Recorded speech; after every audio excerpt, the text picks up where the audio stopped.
بسم اللہ الرحمن الرحیم۔ السلام علیکم ورحمۃ اللہ وبرکاتہ۔ میرے عزیز بھائیوں اور بہنوں، آج جو عمل میں آپ کو بتانے جا رہا ہوں، اگر آپ نے اسے آخر تک غور سے سن لیا اور پھر پورے یقین کے ساتھ کر لیا تو انشاءاللہ آپ خود حیران رہ جائیں گے۔ اگر آپ کی کوئی ایسی حاجت ہے جو برسوں سے پوری نہیں ہو رہی، ہر دروازہ کھٹکھٹا لیا، ہر جائز کوشش کر لی مگر کامیابی نہیں ملی، یا آپ کسی غم، خوف، پریشانی یا مشکل میں مبتلا ہیں، تو آج کی یہ بات آپ کے لیے بہت قیمتی ثابت ہو سکتی ہے۔ یہ ایک نایاب اور مجرب عمل ہے۔ میری دلی خواہش ہے کہ زندگی میں کم سے کم ایک مرتبہ اسے ضرور کر کے دیکھیں، لیکن اس عمل کی کامیابی کی ایک شرط ہے، اور اگر آپ نے وہ شرط جان لی تو انشاءاللہ آپ کی دعا قبولیت کے بہت قریب ہو سکتی ہے۔ اس لیے اس ویڈیو کو آخر تک ضرور دیکھیے اور کسی بھی حصے کو نظر انداز مت کیجیے۔ اس عمل کو بغیر کسی شک کے پورے یقین اور مکمل بھروسے کے ساتھ کیجیے۔ انشاءاللہ اللہ تعالیٰ آپ کی مشکل سے مشکل حاجت بھی آسان فرما دیں گے۔ جب آپ اس کا نتیجہ دیکھیں گے تو خود حیران رہ جائیں گے کہ جس کام کو ناممکن سمجھ رہے تھے وہی اللہ کے فضل سے کتنی آسانی کے ساتھ پورا ہو گیا۔ اگر آپ کسی پریشانی میں ہیں، کسی غم نے آپ کو گھیر رکھا ہے، کوئی کام بار بار رک رہا ہے، ہر تدبیر اختیار کر لی مگر مسئلہ حل نہیں ہو رہا، تو اس عمل کو صرف اللہ تعالیٰ پر مکمل یقین رکھتے ہوئے کیجئے، پھر اللہ کی رحمت کا کرم اپنی آنکھوں سے دیکھیے۔ اب اس عمل کا مکمل طریقہ بہت غور سے سنیے، کیونکہ اگر طریقہ صحیح نہ ہو تو انسان خود اپنی کوتاہی کی وجہ سے محروم رہ جاتا ہے۔ اس لیے کسی بھی حصے کو آگے مت بڑھائیے۔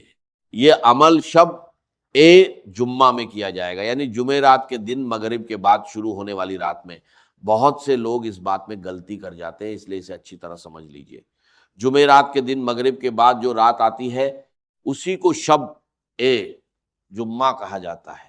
اس رات سب سے پہلے غسل کیجئے، پھر وضو کیجئے اور پاک صاف کپڑے پہن لیجئے۔ اس کے بعد آپ کو 4 رکعت نفل نماز برائے حاجت ادا کرنی ہے۔ نیت صرف نماز حاجت کی ہوگی۔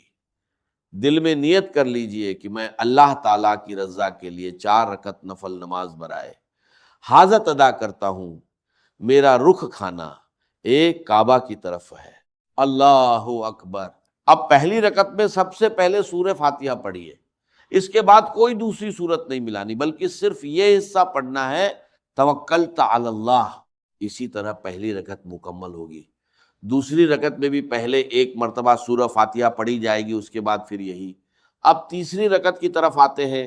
تیسری رکعت میں سب سے پہلے سورہ فاتحہ پڑھنی ہے، اس کے بعد یہ آیت مبارک ایک مرتبہ پڑھنی ہے، لقد جئت شیئا فریا۔ اسی طرح چوتھی رکعت میں بھی سب سے پہلے سورہ فاتحہ پڑھنی ہے، پھر یہی آیت مبارک پڑھنی ہے۔ پوری نماز میں ترتیب کا خاص خیال رکھیے اور کسی بھی مرحلے کو بیچ میں مت چھوڑیے۔ اب ایک بہت اہم بات غور سے سن لیجئے۔ اگر آپ کے لیے گنتی یاد رکھنا مشکل ہو تو کاؤنٹر کا استعمال کر لیجئے۔ یہ انگلی میں آسانی سے لگ جاتا ہے اور تعداد پوری کرنے میں بہت مدد کرتا ہے۔ اگر کاؤنٹر نہ ہو تو انگلیوں پر بھی گنتی کر سکتے ہیں، لیکن کوشش یہی ہو کہ تعداد میں کوئی کمی یا زیادتی نہ ہو۔ یاد رکھیے، جہاں 100 مرتبہ پڑھنے کا کہا گیا ہے وہاں نہ 99 ہو اور نہ 101، تعداد پوری 100 ہی ہونی چاہیے۔ اب نماز مکمل کر کے سلام پھیرنے کے بعد اپنی جگہ سے ہرگز مت اٹھیے، وہیں قبلہ رخ بیٹھے رہیے اور پوری توجہ اور یقین کے ساتھ 100 مرتبہ یہ دعا پڑھیے، غفرانک ربنا وإلیک المصیر۔ اس دوران کسی سے کوئی گفتگو مت کیجیے، پوری یکسوئی کے ساتھ یہ وظیفہ مکمل کیجیے۔ اس کے بعد سجدے میں چلے جائیے۔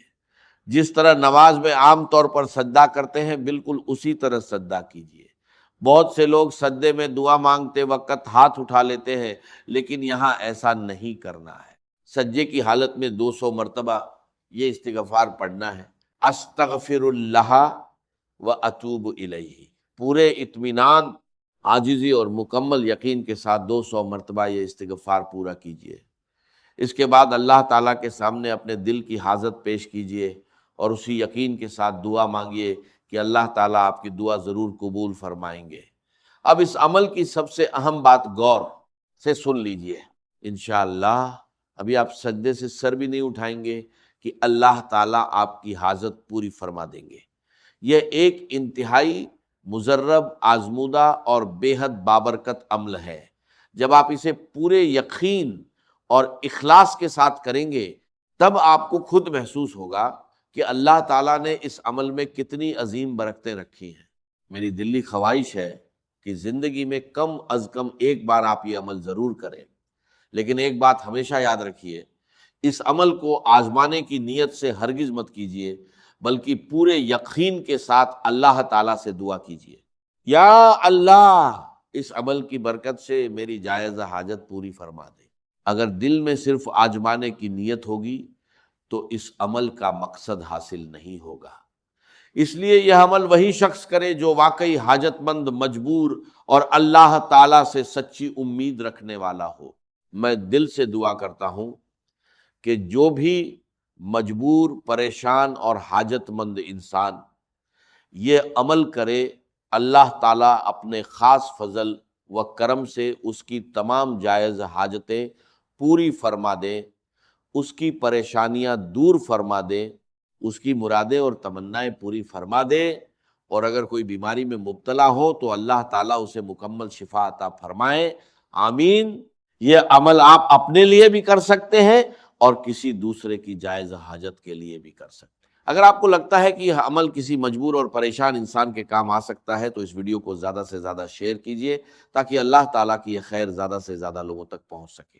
اللہ تعالیٰ سے دعا ہے کہ وہ ہم سب کی جائز حاجتیں پوری فرمائے، ہماری پریشانیاں دور فرمائے اور ہمیں اپنی رحمت و کرم سے نوازے۔